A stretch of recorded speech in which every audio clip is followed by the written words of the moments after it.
after being lectured by a friend of mine on the fact that cutting has nothing to do with my PTSD, I figured I should explain this because I'm sure someone else has encountered this, whether it's self-harm or another addiction like drinking or drugs or something. The two are completely connected because what it is PTSD comes about, one of the main things is we don't have control of the situation that was traumatic. And so we look for control.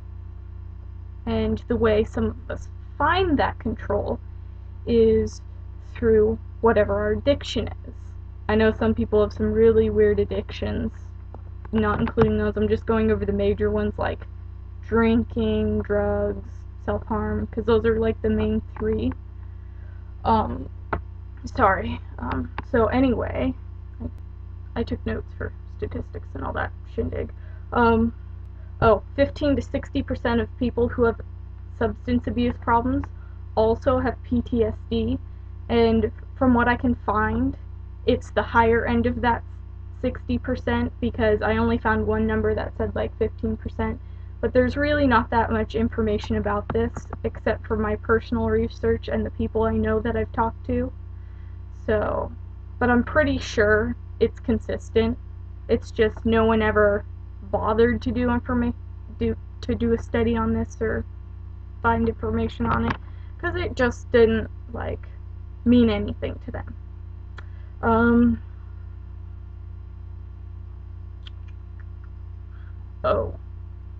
Attempting to detox if you have PTSD, like from the drugs or the alcohol end of the spectrum, is a really bad idea because it can actually make the PTSD 10 times worse.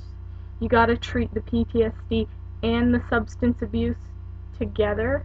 It may take longer, but it's better in the long run, and there's less likely to have relapse because then you can conjugate on the fact that why do I want to do this kind of thing? Is it because the PTSD is getting bad, or is it because something else is going on in my life kind of thing? The two best things that you can do is, like for someone who wants to confront someone who has PTSD that's having some substance abuse or addiction issues, is first thing, don't be harsh. Really bad idea. Try to stay away from that because it can just trigger the PTSD and make them react violently or even worse. I don't know how it could be worse, but I could see it happening. That's just the worst thing in the world because it makes them feel that like they don't have control of the situation. And I know, at least for me, when I don't have control, like my anxiety level skyrockets like tenth of a second. Yeah, it's pretty bad.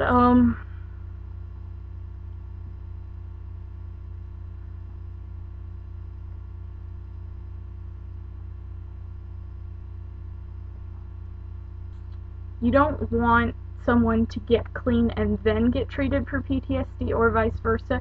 You need to treat the two together. Like I said before, when they're interlocked problems. You can't just do one and not the other. It's like, say your car is out of gas and you have a flat tire, you need to do both of them before you can drive the car again, so it needs to get done right then. You have to get gas and you have to put that spare tire on there, otherwise the car's not going to go anywhere. And if it does manage to go somewhere, it's not going to go very far, and it could do a lot more harm than it can good. Okay, while going through this detox, whatever, trying to fix the situation with the addiction and whatever, don't not listen to us, if that makes any sense. Make sure you're being listened to, because feedback is the #1 way that it's going to make this easy. It's not going to be easy, but it can be a lot easier if we're listened to. For me, my main problem was self-harm, And for me, what that was a strong enough sensation to take me out of the flashbacks or the intrusive thoughts or whatever, so I felt like I could think straight. It's kind of like you have a lot of things on your table and then you push them all to the sides, and then you take the one thing and you work on that, and then you put it away, and then you do that one thing at a time. And that's kind of how self-harm was for me. And drinking wasn't quite the same way or anything, but it definitely helped with the flashbacks and all of that, but mostly in terms of the not remembering the flashbacks. Yeah, anyways, so if you guys have questions or you felt like I didn't explain this well enough, just message me or something, comment, subscribe, whatever. Just let me know what you guys think about this, because I'm pretty sure I'm not the only one who has gone through this. And seeing as how I only know 2 other people that have PTSD that I've gotten to actually talk to, yeah, I kind of feel like I'm the only one with this problem, but I know I'm probably not. So let me know if any of you guys like had this problem where like you used the addiction to be a distraction from the PTSD, or however you wish to phrase it. But anyways, I hope you guys are having a good week. Finally dyed my hair red. Yes, done this morning. It's not quite dry yet, but anyways, so yeah, I had to wait till after my best friend's wedding for this, so yeah, and that went really well this weekend, so yeah, sorry, I feel like I'm blabbering on. Anyways, bye.